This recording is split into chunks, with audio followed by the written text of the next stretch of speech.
Andre, what did you do over the offseason to improve as a shooter, certainly as a three-point shooter? And did you kind of change your form at all? It seems like maybe a different type of shot this year that you're. No, I don't think I changed my form. I just worked on it. Starting last year, every day I was in the gym, and I just consistently worked, and I'm just starting to see some payoff from all the work that I put in over the summer and over the time since I've been at UConn and since before I got to UConn. I knew that was a big weakness, and I tried to make it a strength. So every day I just stay consistent and try to work on it. Andre, this is your first double-double at UConn. Can you just talk about what you expect from yourself when you're out there, and when you're doing this, what does that do for your team?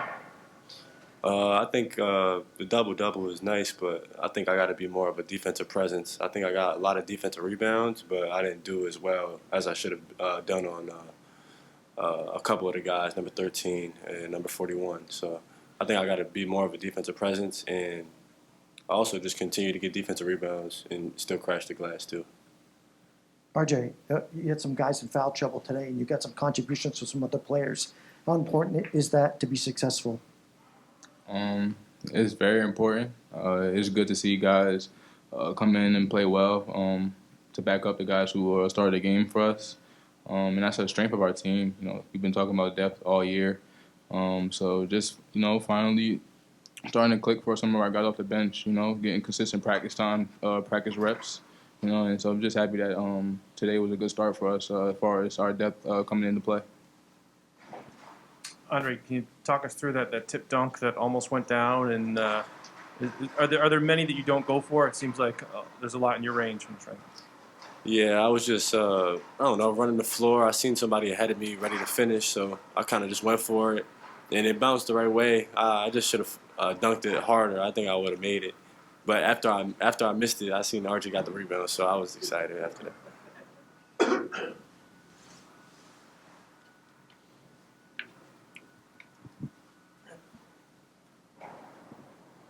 RJ, this is kind of weird to be going back to back with these guys. So, what do you like the fact that you get to learn from what you did tonight and put it right back into effect? And what do you have to do better on Thursday to make this 2 in a row?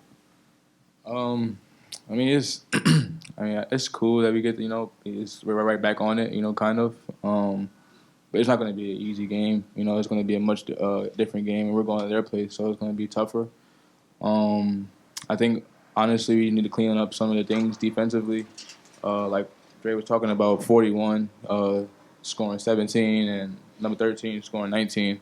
So we got to stop that, those penetrations, and quite honestly, we have to stop giving up offensive rebounds, those free throw box outs, and the rebounds we should be grabbing to end possession so we can go out and run another end.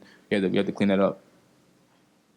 Andre, it seems like since you've been here, you've talked about your desire and need to do everything else on the floor, and you kind of brush off scoring. But can you see a difference in this team when you're scoring double figures every game now? Doesn't it take pressure off other guys? I think so, but I'm just trying to let the game come to me. I know my identity is defense, and that's what the coaches want from me, and that's what I think at the end of the day is going to be my strength at anywhere I go. So I think I'm just trying to lock in on defense, and I think that helps me play better on the offensive end. I think when I'm thinking too much about offense, it kind of changes my focus, and when I focus on defense, it just helps my overall game. RJ, they only shot like 30%. What you guys do well defensively? I think we did a good job, just, staying in front of our man, forcing the tough shots. But, they shot 30%. But at the end of the day, I just feel like I said before, we have to clean up those stops. When we have a stop, we have to get the rebound so we could go play the other way. We played relatively a good defensive game. 31% that's a tough shooting percentage. But, just clean up the little things. That'll help us. RJ, you talked in general terms about the depth of your team right now, but can you talk about Tyler and how he's kind of developed into more of an overall threat and not just a three-point shooter off the bench? That helps a lot. Honestly, to piggyback off Dre's point of not just thinking about one thing.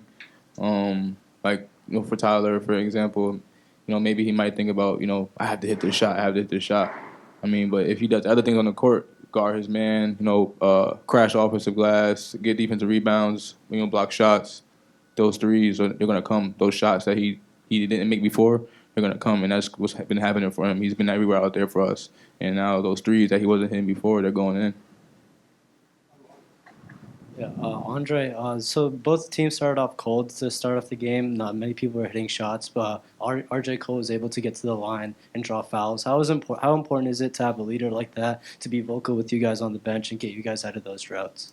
It's great. I mean, he just helps everybody come together from the start of from the tip. We huddle up and he brings us together and tells us what we got to do out there. So to have him attacking the rim like that and getting to the foul line, it really helped us get going.